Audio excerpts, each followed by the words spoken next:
Surya Paloh, Anies AHY keringetan, dengar Ganjar siap nyapres. Kalau untuk bangsa dan negara, apa sih yang kita tidak siap? Kata Ganjar dalam sebuah wawancara dikutip dari CNN Indonesia. Hal tersebut diutarakannya terkait kemungkinan untuk diusung sebagai calon presiden pada pemilu tahun 2024 mendatang.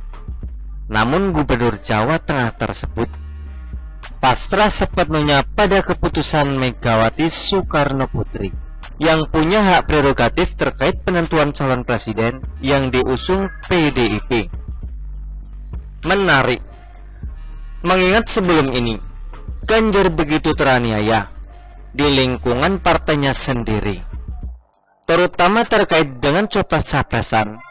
Ketika kemudian secara terbuka Ganjar menyatakan hal seperti di atas, tentunya ada yang patut dicermati. Ada yang berubah. Apakah itu artinya PDIP sudah mulai memperjelas dalam berstrategi menjadi lebih teknis? Bisa jadi. Setelah beberapa waktu lalu Bu Mega bertemu dengan Pak Jokowi di Istana Batu Tulis, sangat mungkin bila pernyataan Ganjar tersebut adalah bagian dari hasil pertemuan itu, ditambah dengan fakta bahwa Anies sudah dicapreskan oleh Nasdem. Tentu mantan Mendikbud itu tidak boleh dibiarkan menari sendirian. Ganjar dipersiapkan untuk menjadi teman percapresan, sekaligus lawan bagi Anies agar gaung percapresan itu tidak dimonopoli mantan Gubernur DKI Jakarta itu saja. Sejauh ini, Ganjar memang lawan yang sepadan dengan Anies, bahkan beberapa kali unggul, berdasarkan hasil lembaga survei Indonesia, Polling Station, IPS, merilis hasil survei elektabilitas calon presiden, capres di Pilpres tahun 2024. Ganjar punya angka elektabilitas sebesar 20,5%. Berada di urutan kedua di bawah Prabowo Subianto 30,7%. Dan di atas Anies Baswedan 17,6%.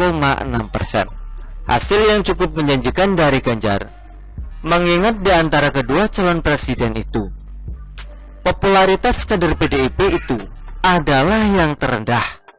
Masih menurut lembaga IPS, dari survei yang dilakukan pada tanggal 13-23 Juni 2022 lalu. Popularitas Prabowo berada di angka 97,0%, dengan akseptabilitas sebesar 75,2%. Anies berada di urutan kedua dengan popularitas sebesar 91,8% dan akseptabilitas 71,2%. Sementara Ganjar, tingkat popularitasnya hanya 82,6% dan akseptabilitasnya baru 70,4%. Dengan angka-angka dari IPS di atas, terlihat bahwa Ganjar masih punya potensi yang bisa untuk dioptimalkan lagi. Peluangnya untuk terungkit masih cukup lebar.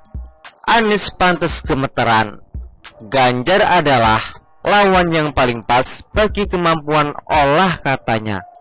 Tata katanya yang sering bulat-bulat akan jadi makanan empuk bagi Ganjar yang sat-sat tas-tas itu. Nah, tentu yang deg-deg pasnya paling kencang adalah Surya Paloh. Iya, karena ternyata rekomendasinya soal 3 nama itu tidak salah. Yang kemudian salah adalah ketika dia terlalu pede menetapkan pilihannya pada Anies. Realistisnya, di belakang Ganjar ada PDIP dan Pak Jokowi, dua pihak kuat yang memberi jaminan yang lebih pasti secara elektoral. AHY, adanya Anies saja sudah bikin dia kelimpungan kemana-mana. Adanya Ganjar hanya akan menambah penderitaannya. Seumpama pun kemudian nantinya dia terpilih mendampingi Anies sebagai cawapres melawan Ganjar, peluang untuk menang agaknya lebih kecil. Gagal maning, gagal maning.